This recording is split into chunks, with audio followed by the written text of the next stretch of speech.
Hello, welcome to Today in History. My name is Sotonye Afiasimam.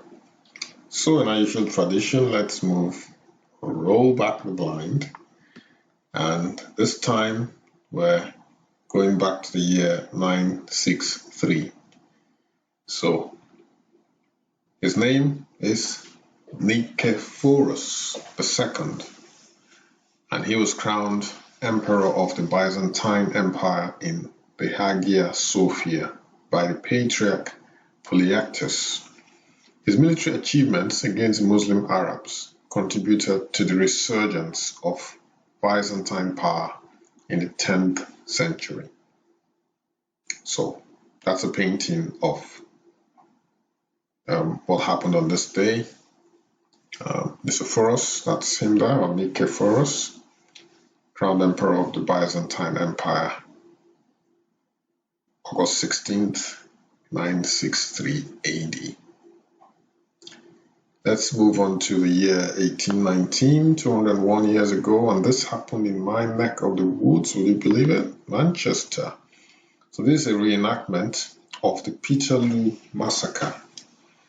So basically, there was a meeting of radicals, and that was held on St. Peter's Fields in Manchester, England. And the military were sent to disperse this meeting, which ended up in violence, and 15 people lost their lives. This plaque commemorates that sad event, tragic event, on this day in 1819. So there were pro-democracy reformers, men, women, children, attacked by armed cavalry, resulting in 15 deaths and over 600 injuries. Let's move on to the year 1896. Gold Rush, Klondike Gold Rush begins. So his name was George Carmack, and he was the one who spotted nuggets of gold in a creek bed on this day in 1896. And this lucky discovery sparked the last great gold rush in the American West. So that's a newspaper clipping, obviously, that reported on this event on this day in 1896. We move on to the year 1908. His name is Amadeo Giannini. So who was Amadeo Giannini?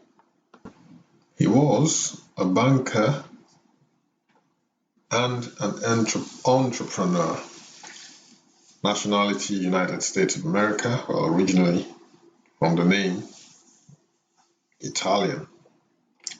He is the guy who started the Bank of America. I'm sure you've noticed that at the bottom of this poster. A.P. Giannini, founder of Bank of America. It was formerly called Bank of Italy, changed its name to Bank of America for obvious reasons. So he helped to revolutionize the banking sector in America. He also established one of the first modern transnational companies and pioneered the holding company structure while offering banking services to middle-class Americans, which was largely unheard of in his time.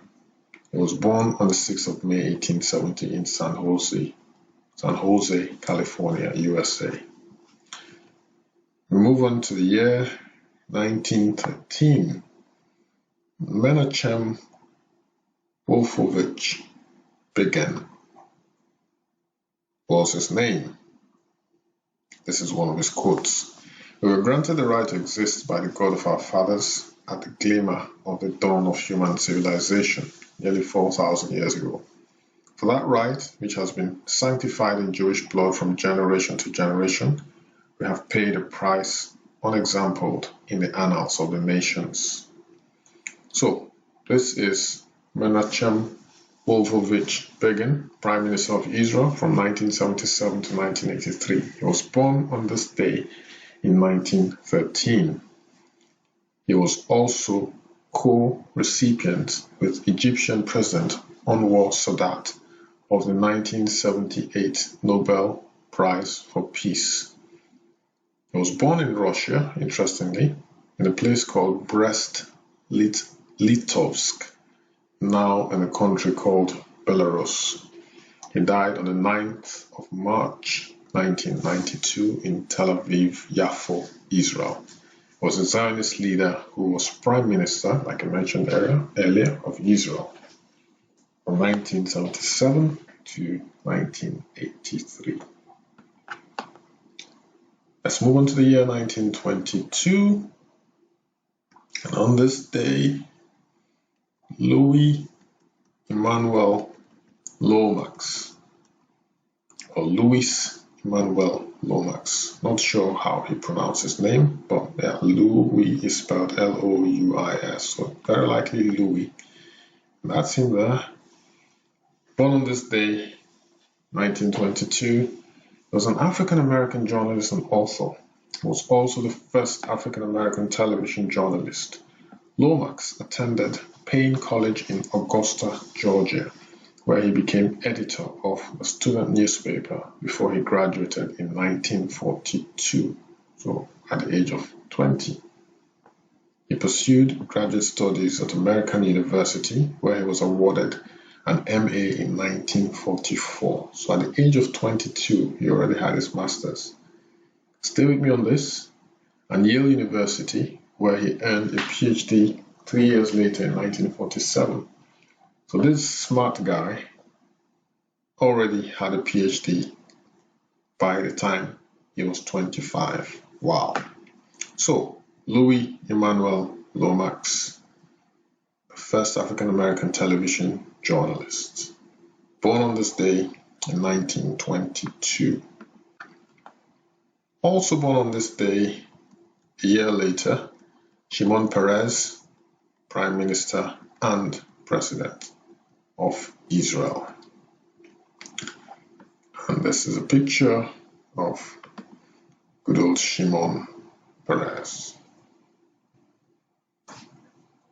We move on to the year 1948.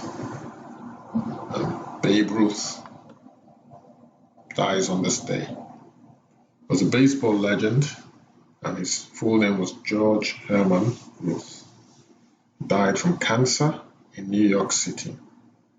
For 2 days following, his body lay in state at the main entrance to Yankee Stadium, and tens of thousands of people stood in line to pay their last respects. He was buried in Hawthorne, New York. Ruth, who had a colorful personality and an unmistakable physical presence, began his major league career in Baltimore in 1914. He was a formidable left-handed pitcher and batter. In 1919, he was sold to the New York Yankees. Yankee Stadium, which opened in 1923, came to be known as the house that Ruth built. However, the Babe, that is Babe Ruth, also made headlines by his charitable actions, such as visiting sick children in hospitals. In 1935, he retired from baseball, having hit a record 714 home runs in his career.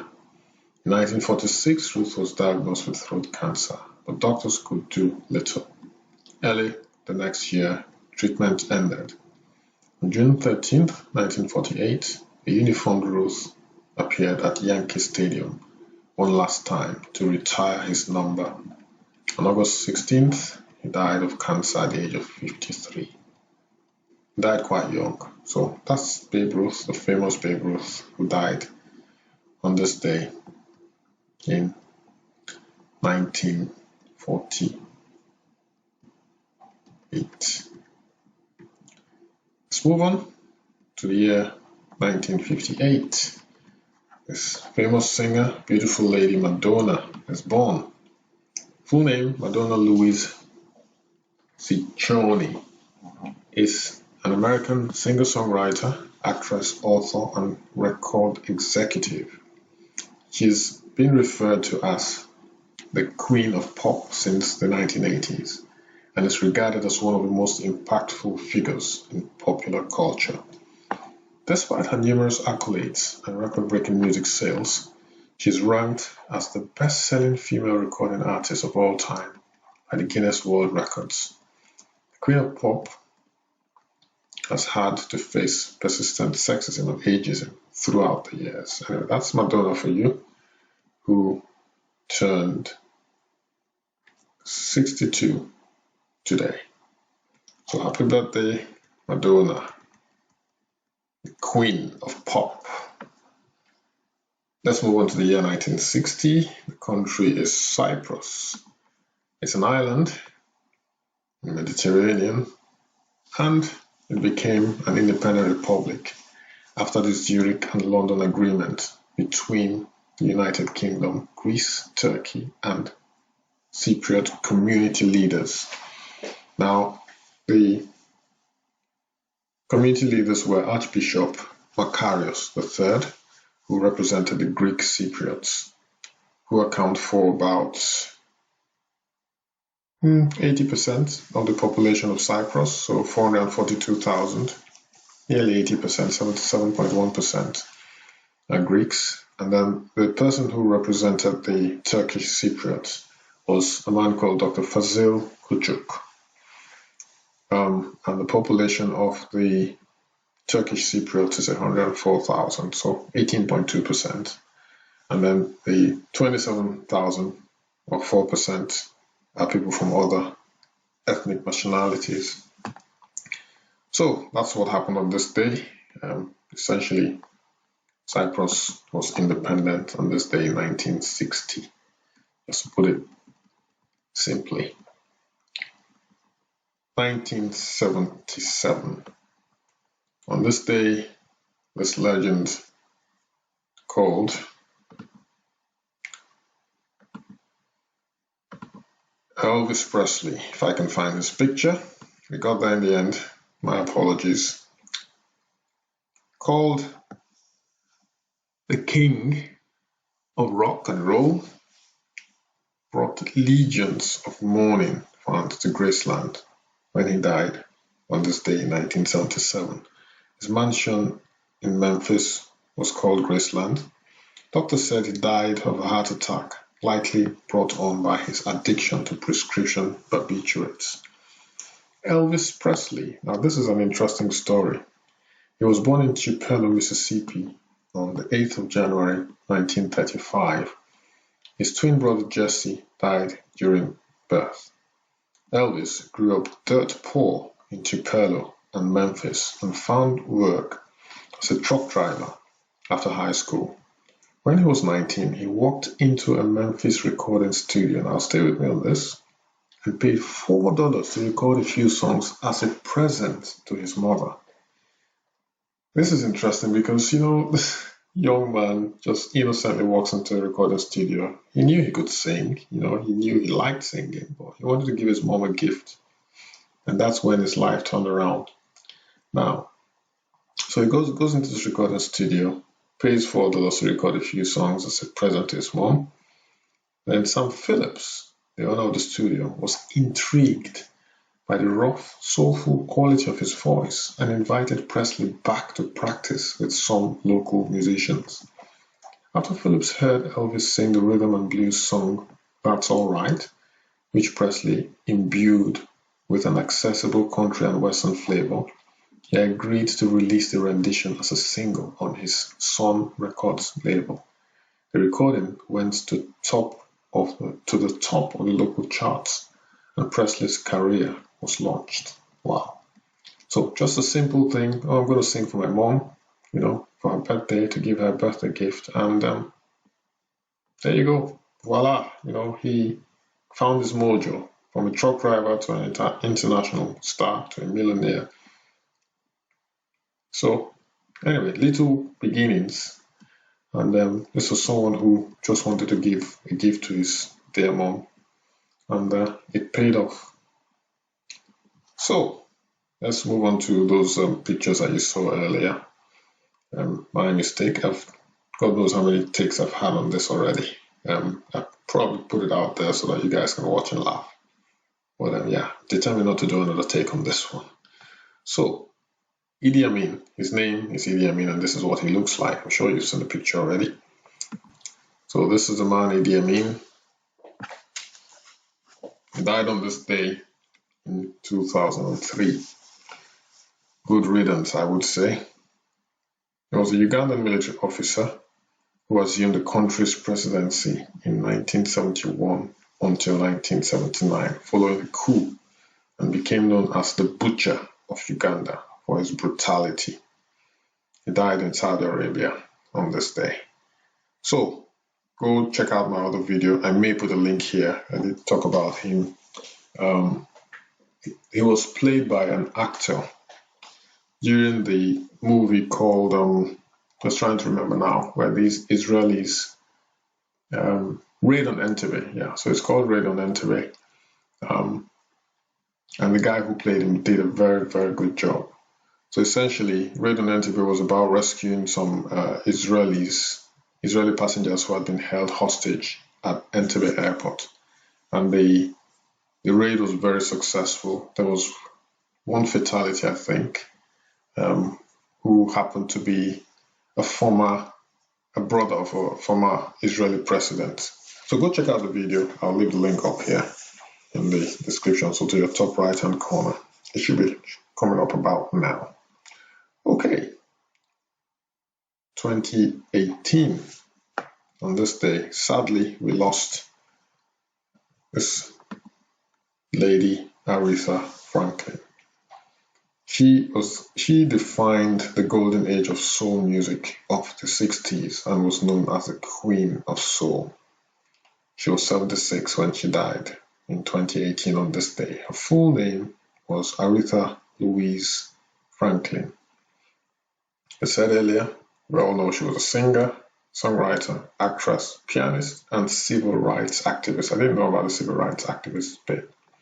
She began her career as a child singing gospel at the New Bethel Baptist Church in Detroit, Michigan, where her father, C.L. Franklin, was a minister.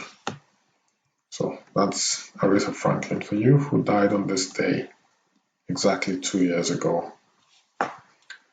Last but not least, a few hours ago, the United States President Donald Trump announced the passing on of his brother, Robert Trump. He died at the age of 71. He's 3 years younger than President Trump, and the sad event took place in a New York hospital.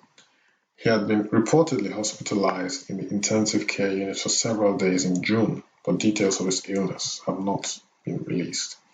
Mr. Trump said in an emotional statement, "It is with a heavy heart I share that my wonderful brother, Robert, peacefully passed away tonight.